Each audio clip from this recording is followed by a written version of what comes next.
Untuk teman-teman yang ingin mempromosikan bisnisnya atau mendukung YouTube ini, bisa menghubungi nomor gua yang ada di kolom deskripsi. Bahkan teman-teman, ini di beberapa media mengatakan Icardi sempat melakukan penjajakan agar bisa kembali ke Inter di awal musim lalu.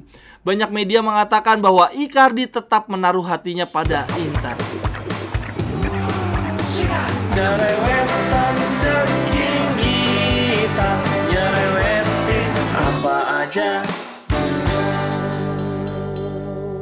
Teman-teman yang sedang kalian saksikan saat ini adalah Cerewetin Inter. Apa kabar teman-teman semua? Semoga dalam keadaan sehat. Selamat berakhir pekan. Jangan lupa nanti malam jam super sehat kita akan menghadapi Bolonya. Jam 8 waktu Indonesia bagian Barat, teman-teman. Ini jam sehat banget. Gua akan live mulai dari 15 menit sebelum kick off. Kita cerewetin bareng-bareng ya teman-teman.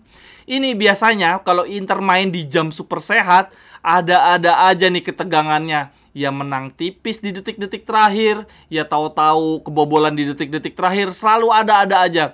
Jadi kadang gue serba salah nih. Kalau di jam sehat enak nontonnya, tapi hasilnya kadang bikin lesu.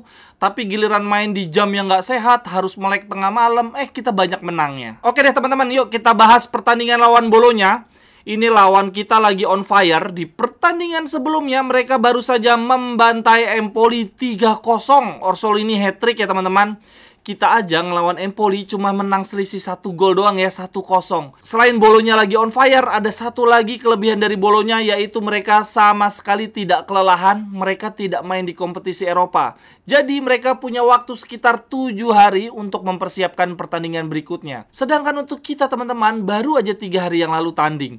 Kita aja nih sebagai penonton kayaknya capek banget ya. Kayak baru kemarin nih gue begadang, harus nonton bola lagi. Apalagi mereka yang main pasti lebih kelelahan. Tapi teman-teman, ini gue coba pelajari pertandingan-pertandingan sebelumnya Bolonya ya. Di 7 giornata awal, Bolonya nih termasuk tim dengan lini depan yang sangat tumpul. Tetapi di sisi lain, pertahanan mereka sangat amat kokoh. Teman-teman bisa lihat ini pada layar, sebelum Bolonya membantai Napoli dengan skor 3-0, itu di 3 pertandingan sebelumnya mereka cuma bermain 0-0.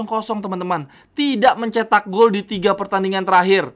Lalu di pertandingan awal Bolonya juga kalah 2-0 lawan Milan. Jadi cukup banyak pertandingan di mana mereka tidak mencetak gol sama sekali. Tetapi menarik ya teman-teman, anak asuhan dari Thiago Motta ini bukan berarti bermain jelek ya. Mereka bahkan mampu menahan seri Juventus dan Napoli. Jadi Bolonya ini dari sisi penyerangan memang parah banget ya. Cuma mencetak 6 gol dari 7 laga. Beda 3 kali lipat dari Inter ya. Inter mampu mencetak 19 gol. Tetapi dari sisi defense mereka terkuat nomor 2 di Liga ya. Mereka baru kebobolan 4 gol. Sedangkan Inter kebobolan 3 gol. Kalau dari sisi individu, pemain yang paling berbahaya dari Bolonya adalah Orsolini ya. Kalau mainnya lagi bagus, gila. Dia itu udah kayak Arjen Robben.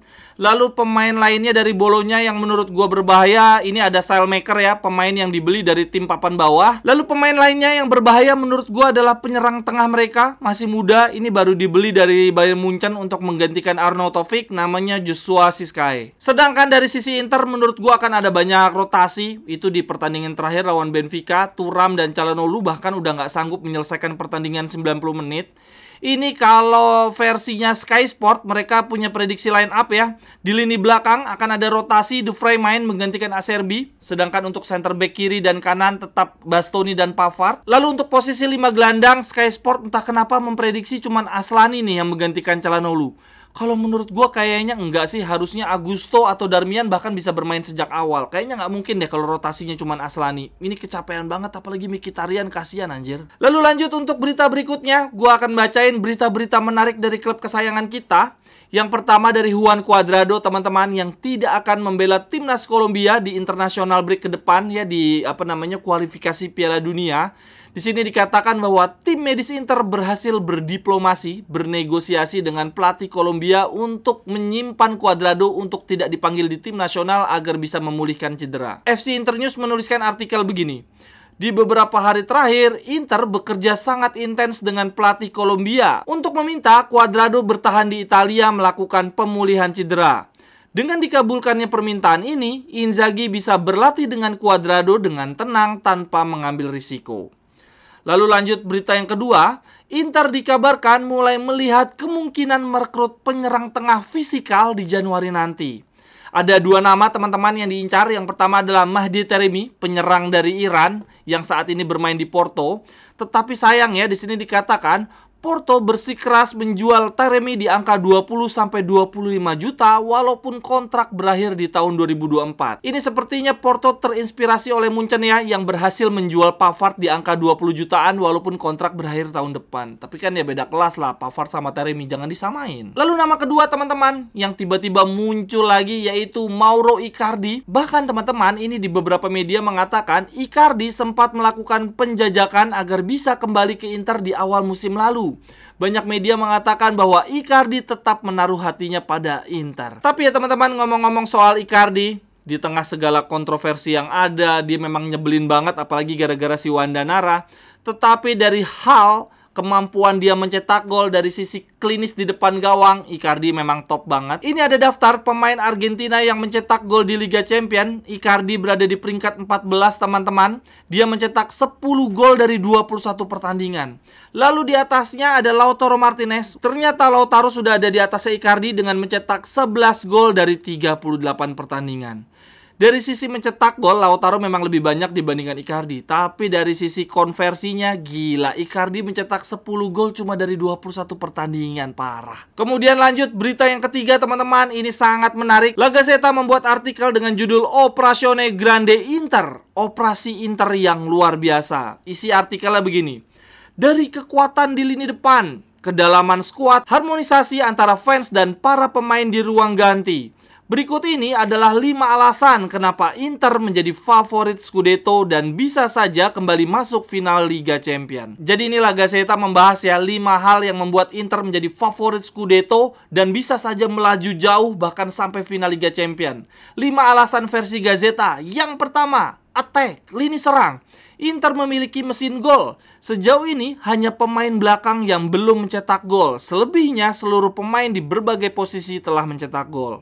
Lalu alasan yang kedua menurut La Gazzetta adalah skuad. Dari Fratesi hingga Cuadrado, Inter memiliki pemain-pemain yang belum panas, belum menunjukkan performa terbaiknya. Akan tetapi Inter sudah menampilkan permainan yang luar biasa mengerikan, banyak meraih kemenangan ketika para pemain banyak yang belum panas. Lalu alasan yang ketiga adalah mentality. Menurut La Gazzetta, setelah final Liga Champions, Inter memamerkan mereka punya mentalitas yang kuat sebagai tim. Mereka tidak lagi memulai pertandingan dengan rasa takut. Lalu alasan yang keempat adalah transfer market. Menurut La Gazzetta, Inter masih punya kekuatan untuk reinforcement di bulan Januari. Inter siap mencari penyerang pengganti Arnautovic. Lalu alasan yang kelima, yang terakhir menurut La Gazzetta adalah environment, lingkungan. La Gazzetta mengatakan bahwa ada harmonisasi antara para fans dan para pemain. Para fans selalu memenuhi stadion, mendukung kemanapun Inter pergi, dan tidak pernah terdengar ada permusuhan antara fans dengan para pemain ataupun manajemen. Harmonis. Lalu yang terakhir untuk cerewetin Inter hari ini teman-teman, ada 3 pemain yang saat ini sedang dalam proses negosiasi kontrak baru. Yang pertama adalah Di Marco, kedua adalah Dumfries, yang ketiga adalah Mkhitaryan. Gue nggak menyangka bahwa ketiga pemain ini akan mendapatkan penawaran kontrak baru ya. Gue pikir ketika kontraknya habis ya udah akan dijual. Kalau yang Di Marco, kenapa gue skeptis ya? Karena memang selama ini tidak pernah ada pemain jebolan Akademi Inter yang sukses ya. Tetapi ternyata Di Marco punya takdir yang berbeda. Setelah di awal-awal, setelah lulus dari Akademi Inter, dia lebih banyak disekolahin ya, banyak dipinjemin. Dia sekarang menjadi pemain penting di sisi kiri kita. Lalu pemain yang kedua, Dumfries. Siapa sih di sini yang nggak skeptis sama Dumfries? Dia baru bermain 1 tahun di Inter aja, kita udah minta dia dijual. Begitu juga di tahun kedua, perasaan Interisti tidak ada yang berubah. Kita berharap Dumfries dijual. Saat itu ada isu dia ditawar oleh Chelsea 60 juta. Ternyata dia malah dipertahankan. Dan di musim ini dia sangat fenomenal, bahkan mendapatkan penawaran kontrak yang baru. Lalu yang kedua untuk Mbah Mkhitaryan, pemain berusia 102 tahun. Gila, udah banyak banget itu yang skeptis. Dia dibeli free transfer di usia 33 tahun. Orang-orang berpikir, aduh buat apa beli pemain tua? Sekarang teman-teman di usia 35 tahun, dia menjadi gelandang kita yang paling jarang dirotasi, paling sering bermain 90 menit. Gila, dia minum jamu apa gua nggak tahu. Sekian dulu untuk cerewetin Inter hari ini teman-teman. Silahkan tuliskan pendapat teman-teman di kolom komentar. Sampai ketemu di cerewetan-cerewetan berikutnya. Bye-bye, thank you. Cerewetan ceking kita, nyerewetin apa aja.